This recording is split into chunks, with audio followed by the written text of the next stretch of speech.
Olá, neste vídeo daremos início a uma comunhão sobre o tema A Chave que Abre o Livro de Hebreus, que é o título da semana 4 da série intitulada As Promessas de Deus do Alimento Diário. Do ponto de vista da economia de Deus, podemos afirmar que o livro de Hebreus descreve o plano microeconômico de Deus, o qual podemos usar para chegar à dimensão espiritual revelada nos capítulos de 14 a 17 do Evangelho de João. Esses capítulos nos apresentam o auge do plano eterno de Deus. Sermos glorificados por sermos recebidos e inseridos no Pai, conforme João 14, de 2 a 3, os versículos 10 e 20, e também capítulo 17, versículos 21 a 22. Há vários estudiosos que escreveram sobre o livro de Hebreus.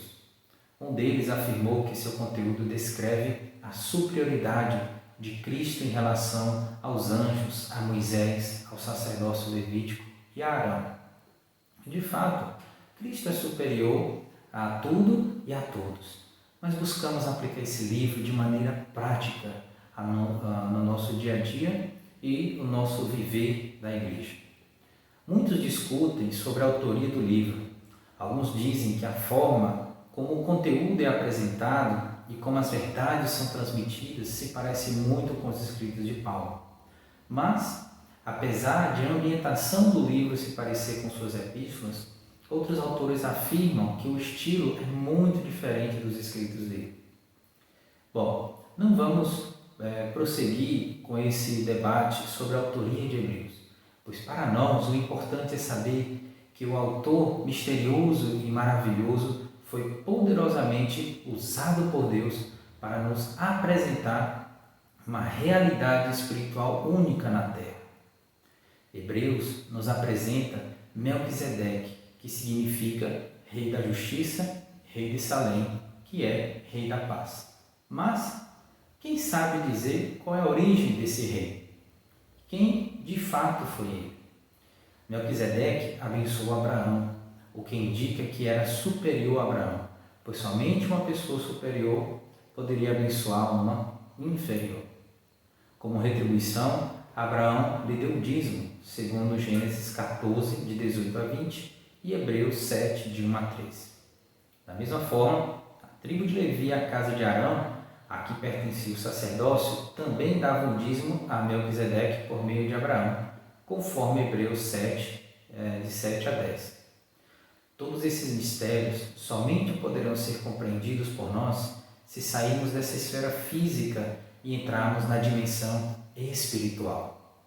Querido ouvinte, convidamos você a sair da sua mente racional e a ser transferido para o céu, a fim de entender as coisas da dimensão espiritual. Nossa mente cartesiana entende as coisas terrenas, físicas, materiais, tridimensionais. Todavia, não consegue compreender a dimensão espiritual, porque esta diz respeito à esfera da eternidade. Por exemplo, se perguntarmos às pessoas onde fica o céu, elas apontam o dedo para cima. Mas o céu a que nos referimos não é um lugar físico. Para nós, cristãos, o céu é onde Deus está, como a primeira parte de Isaías 57:15 diz: porque assim diz o alto, o sublime, que habita a eternidade, o qual tem o nome de Santo. Portanto, ele não está em nossa dimensão física, mas na dimensão espiritual, celestial. Precisamos buscar a Deus em oração, pedindo-lhe que nos revele no Espírito as riquezas contidas no livro de Hebreus. No capítulo 14 do Evangelho de João, Jesus revelou a seus discípulos, os seus escolhidos, o maior mistério do universo. O lugar que estava sendo preparado era o próprio Pai, segundo os versículos de 1 a 3 e também o versículo 20. Então, a ida de Jesus, por meio de sua morte e ressurreição, fez com que ele, como Filho do Homem, fosse recebido para dentro do Pai. Nós compreendemos o espaço a partir de 3 dimensões: largura, altura e profundidade. E além disso, temos o conceito humano de uma 4ª dimensão, o tempo. É por meio dessas 4 dimensões que a nossa mente busca compreender o mundo em que vivemos. Mas algo precisa nos impressionar. Deus está além dessas dimensões. O registro da maneira como o homem foi criado está em Gênesis 2:7 e diz: Então formou o Senhor Deus ao homem do pó da terra, ele soprou nas narinas o fôlego de vida, e o homem passou a ser alma vivente. O corpo criado do pó da terra é o elemento que nos prende à esfera terrena e nos limita dentro do espaço e do tempo. Uma vez que cremos em Cristo e nascemos de novo, um dia nos libertaremos desse corpo terreno, do que é físico, porque fomos criados pelo sopro de Deus e retornaremos para o Pai. O sopro de Deus formou o espírito humano, conforme Jó 33:4 e 34:14. Esse espírito não foi formado a partir da matéria, daquilo que pertence ao mundo físico, mas do próprio Deus. Portanto, fomos criados pelo sopro do Deus eterno e, como resultado, formou-se a alma no homem. A alma, juntamente com o espírito, também é eterna, porque foi criada pelo material eterno, segundo Salmo 35:9 e Hebreus 10:39. Como nascemos e crescemos nesse corpo físico, conseguimos entender apenas as coisas materiais e visíveis, mas Deus está na esfera invisível. Por isso a palavra nos encoraja a pensar nas coisas celestiais e buscá-las, não as que são aqui da terra. Leiamos Colossenses capítulo 3, versículos de 1 a 3. Portanto, se foste ressuscitado juntamente com Cristo, buscai as coisas lá do alto, onde Cristo vive, assentado à direita de Deus. Pensai nas coisas lá do alto, não nas que são aqui da terra, porque morrestes e a vossa vida está oculta juntamente com Cristo em Deus. Nós cristãos estamos nesse corpo, mas temos em nós elementos que são eternos, é o nosso espírito e a nossa alma. Jesus, enquanto estava na terra, experimentou o corpo físico. Ele se encarnou, tornando-se como um de nós, viveu uma vida humana perfeita, realizou a vontade de Deus Pai e não buscou sua própria glória. Estava, porém, limitado por seu corpo físico. Porém, por meio de sua morte e ressurreição, por um lado, Deus pôde justificar-nos, regenerar-nos, fazer-nos nascer do Espírito. Nós só temos o espírito humano, mas nascemos do Espírito, segundo João 3,6.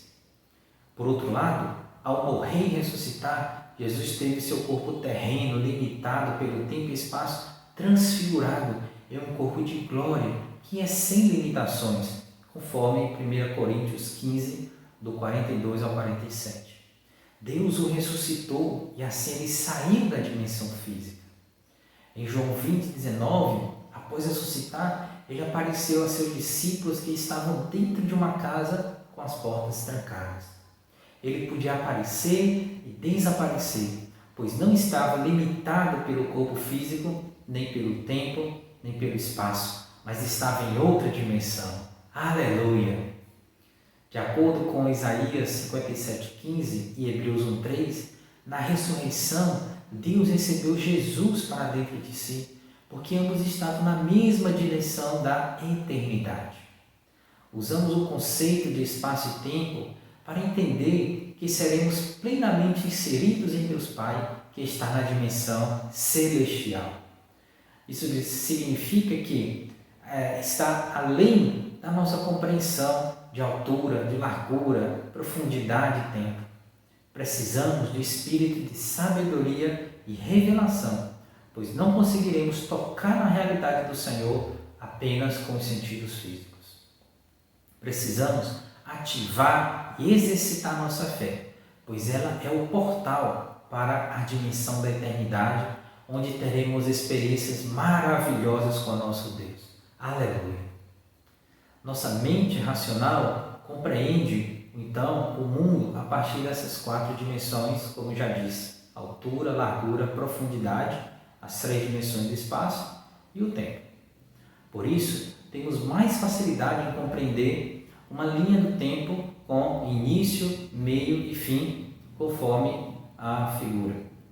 Nela, o ponto A corresponde à eternidade passada, o ponto B, a fundação do mundo, o C, a encarnação de Jesus, o ponto D, a sua morte, o E, a sua ressurreição e A, novamente, a eternidade futura.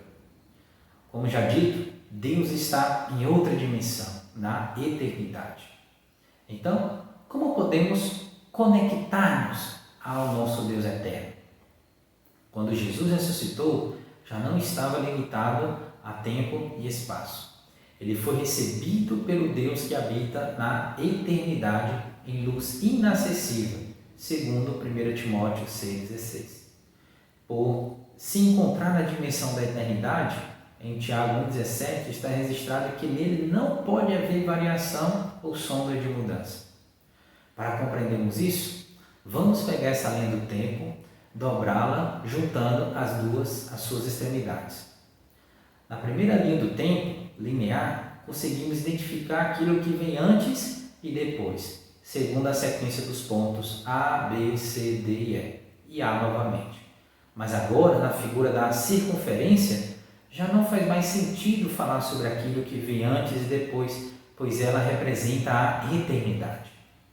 Quando Jesus ressuscitou e foi recebido por Deus em sua glória, tudo o que ele fez como homem limitado pelo tempo foi introduzido na eternidade. Que obra maravilhosa! A figura da Arca do Testemunho também nos ajudará a compreender melhor essa realidade espiritual. Deus mandou Moisés fabricar e colocar 4 argolas nos 4 cantos da Arca do Testemunho, assim chamada por nela estarem guardadas as tábuas da lei que testemunhavam e representavam a Deus. Nessa figura, as argolas mostram a conexão do Deus eterno com o homem, porque nelas eram colocados 2 varais feitos de madeira de acácia, que representa o homem, revestido de ouro, que representa a natureza de Deus. Por meio desses varais, o homem, limitado pelo tempo e espaço, poderia carregar a arca, que representa o Deus eterno. As argolas significam a conexão do homem com Deus. Elas representam o Espírito eterno de Hebreus 9:14, que diz: muito mais o sangue de Cristo, que pelo Espírito eterno, a si mesmo se ofereceu sem mácula a Deus, purificará nossa consciência de obras mortas para servirmos ao Deus vivo. Por meio do Espírito eterno, o sacrifício de Jesus tem valor eterno. Aleluia! O povo de Israel no Antigo Testamento oferecia a Deus sacrifícios de animais. Mas como o sangue de animais poderia resolver o problema de pecados? A resposta, meus amados ouvintes, é porque Jesus se ofereceu pelo Espírito eterno e quando Deus olhava o sangue do animal, ele viu o sangue de Jesus. Como isso pôde acontecer se Jesus ainda não fora crucificado? Isso aconteceu porque Jesus não está mais na dimensão de tempo linear, mas hoje ele se encontra na dimensão da eternidade, representada pela linha de tempo em forma de circunferência. Segundo essa dimensão da eternidade, o sangue de Jesus já estava disponível no momento em que, no passado, os judeus ofereciam a Deus sacrifício de animais. Isso pode parecer difícil de entender, mas uma prova de que o Senhor foi introduzido na eternidade está em Apocalipse 13:8, que diz: e adorá-la-ão todos os que habitam sobre a terra, aqueles cujos nomes não foram escritos no livro da vida do Cordeiro, que foi morto desde a fundação do mundo. Segundo a nossa compreensão de tempo e espaço, Jesus não morreu desde a fundação do mundo.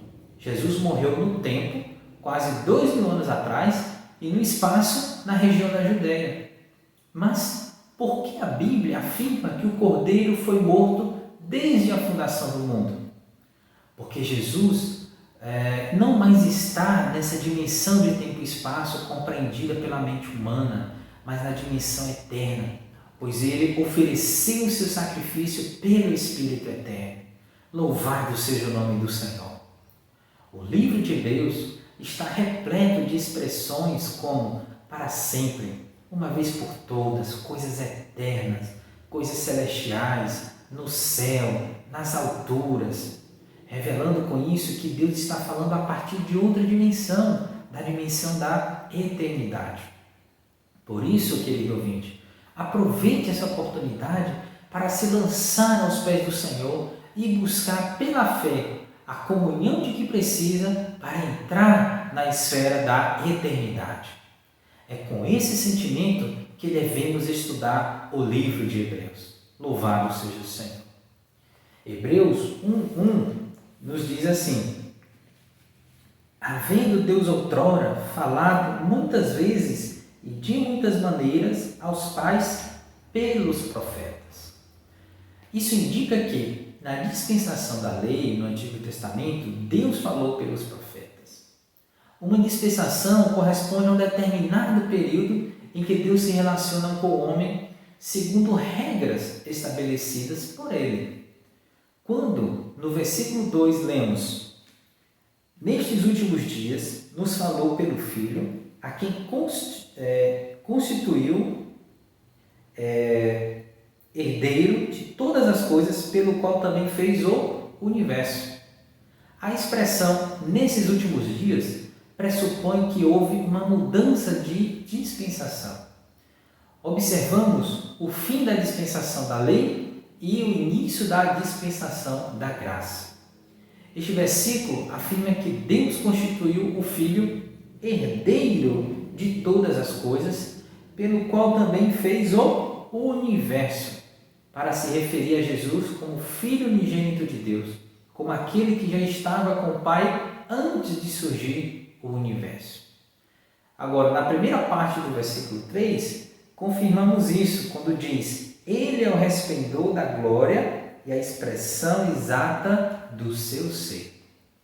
Então, quando a Bíblia se refere a Jesus como Filho de Deus ou Filho unigênito, ela realça sua natureza divina, como em João 3,16 e Romanos 1,4. Mas, quando a palavra usa a expressão Filho do homem ou Filho primogênito de Deus, ela enfatiza a natureza humana de Jesus na época de seu ministério terreno, conforme Romanos 1,3 e Colossenses 1,15. Enquanto esse trecho inicial de Hebreus realça a natureza divina de Jesus como Filho de Deus, o trecho imediatamente subsequente realça sua natureza humana. Leiamos a segunda parte do versículo 3 e o 4. Sustentando todas as coisas pela palavra do seu poder, depois de ter feito a purificação dos pecados, assentou-se à direita da majestade nas alturas, tendo se tornado tão superior aos anjos, quanto herdou o mais excelente nome do que eles. Aleluia!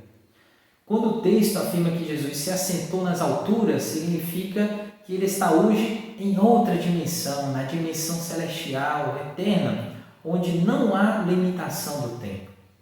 Por isso, os primeiros 4 versículos do livro de Hebreus mencionam Jesus ora como Filho de Deus, ora como Filho do homem, porque não há mais distinção no tempo, pois tudo que ele é e fez está agora na dimensão da eternidade. Com isso, Deus potencializou nossas chances de sermos levados para a glória do Pai. Aleluia! Louvado seja o Senhor! Quando olhamos para nós, pecadores, com tantas limitações, podemos desanimar e não acreditar que Deus seja capaz de transformar nossa alma a ponto de nos glorificar com Jesus e nos inserir no Pai. Conforme João capítulos 14 a 17, para que Ele socorra, precisamos cumprir alguns requisitos. A santidade, unidade, amor, verdade e justiça de Deus precisam ser trabalhados em nós plenamente, porque ainda nos vemos muito fracos. Querido ouvinte, qual é a porcentagem de santidade, de glória e amor de Deus que você tem? Ainda nos vemos em meio a problema de relacionamento na igreja, com a família, no trabalho e, além disso, podemos deparar-nos com circunstâncias que nos levam a odiar o próximo. Quanto à unidade maravilhosa do Pai com o Filho já foi trabalhada em você. Saiba que, para sermos plenamente inseridos em Deus, tudo tem de ser perfeito. Deus é santo, é amor e na sua essência é unidade. Entre o Pai, o Filho e o Espírito não há separação, inimizade, ciúmes ou inveja. Deus é a verdade e tudo nele é realidade. Apesar disso, percebemos que em nossa vida ainda há muita vaidade, falsidade, mentira, tanto naquilo que fazemos como naquilo que pensamos. Como serão trabalhados em nós amor, unidade, verdade, justiça e santidade de Deus para nos qualificar a ser inseridos nesse Deus santo e maravilhoso? É pelo Espírito eterno que habita em nós, amém? Por meio dele, nós teremos acesso a esse Deus que habita a eternidade. Louvado seja o Senhor! O livro de Hebreus nos revela que Deus preparou tudo o que é necessário para sermos glorificados e inseridos no Pai. Por isso, toda a obra de Jesus no tempo, por todos nós, foi introduzida na eternidade. E na eternidade, tudo o que Jesus fez no tempo foi potencializado. Agora, Deus nos proporciona o que Jesus realizou como Filho de Deus e como Filho do homem para nos conduzir à glória. Nossa esperança da glória está de pé. Portanto, não desanimemos. Louvado seja o Senhor. Vamos encerrando esse vídeo por aqui e daremos continuidade no próximo vídeo. Lembre-se de deixar seu comentário, seu like e compartilhar esse conteúdo com seus conhecidos. Caso ainda não seja inscrito no canal, se inscreva, ative as notificações para você ficar sabendo quando novos vídeos forem lançados. Fica com Deus e abraço.